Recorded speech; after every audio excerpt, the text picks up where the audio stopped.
اعوذ باللہ من الشیطان الرجیم بسم اللہ الرحمن الرحیم۔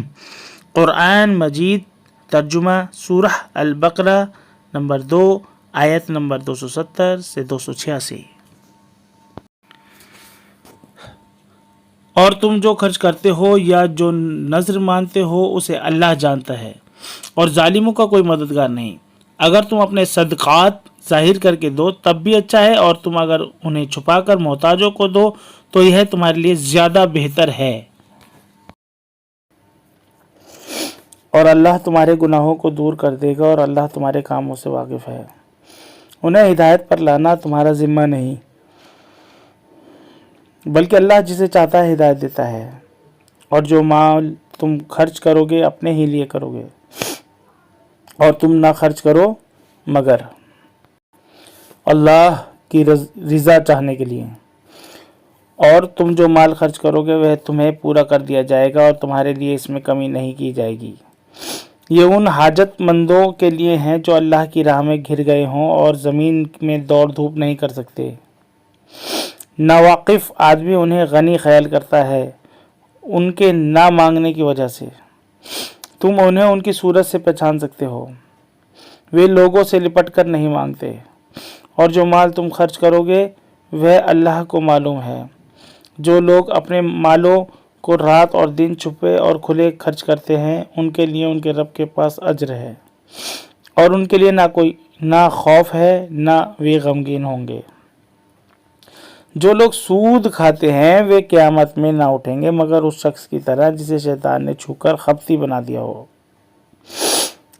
یہ اس لیے کہ انہوں نے کہا کہ تجارت کرنا بھی ویسا ہے جیسا سود لینا، حالانکہ اللہ نے تجارت کو حلال ٹھہرایا ہے اور سود کو حرام کیا ہے۔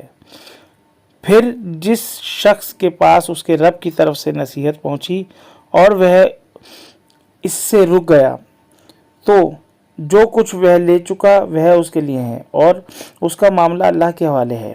اور جو شخص پھر وہی کرے تو وہی لوگ دوزخی ہیں، وہ اس میں ہمیشہ رہیں گے۔ اللہ سود کو گھٹاتا ہے اور صدقات کو بڑھاتا ہے، اور اللہ پسند نہیں کرتا ناشکروں کو، گناہ گاروں کو۔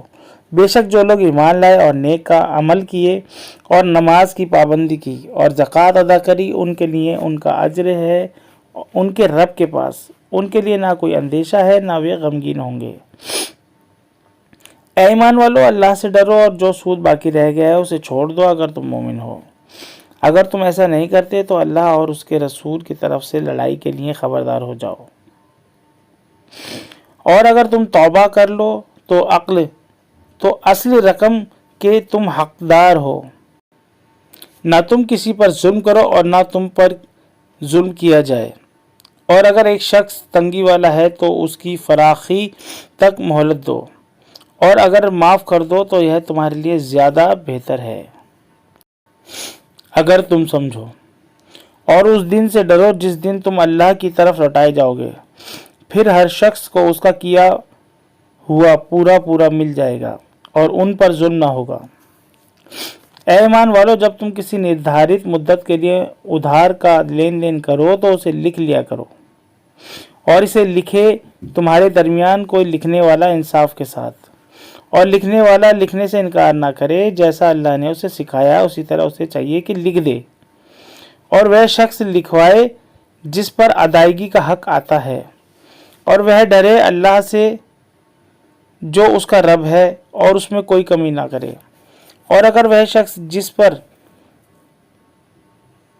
ادائیگی کا حق آتا ہے وہ بے سمجھ ہو یا کمزور ہو یا خود لکھوانے کی قدرت نہ رکھتا ہو تو چاہیے کہ اس کا ولی سنرکشک انصاف کے ساتھ لکھوا دے، اور اپنے مردوں میں سے 2 آدمیوں کو گواہ کر لو، اور اگر 2 مرد نہ ہو تو پھر 1 مرد اور 2 عورتیں، اور ان لوگوں میں سے جنہیں تم پسند کرتے ہو، تاکہ اگر ایک عورت بھول جائے تو دوسری عورت اسے یاد دلا دے۔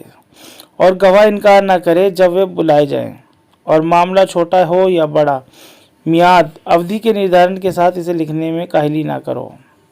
یہ لکھ لینا اللہ کے نزدیک زیادہ انصاف کا طریقہ ہے، اور گواہی کو زیادہ درست رکھنے والا ہے، اور زیادہ سمبھاونا ہے کہ تم شبہ میں نہ پڑو۔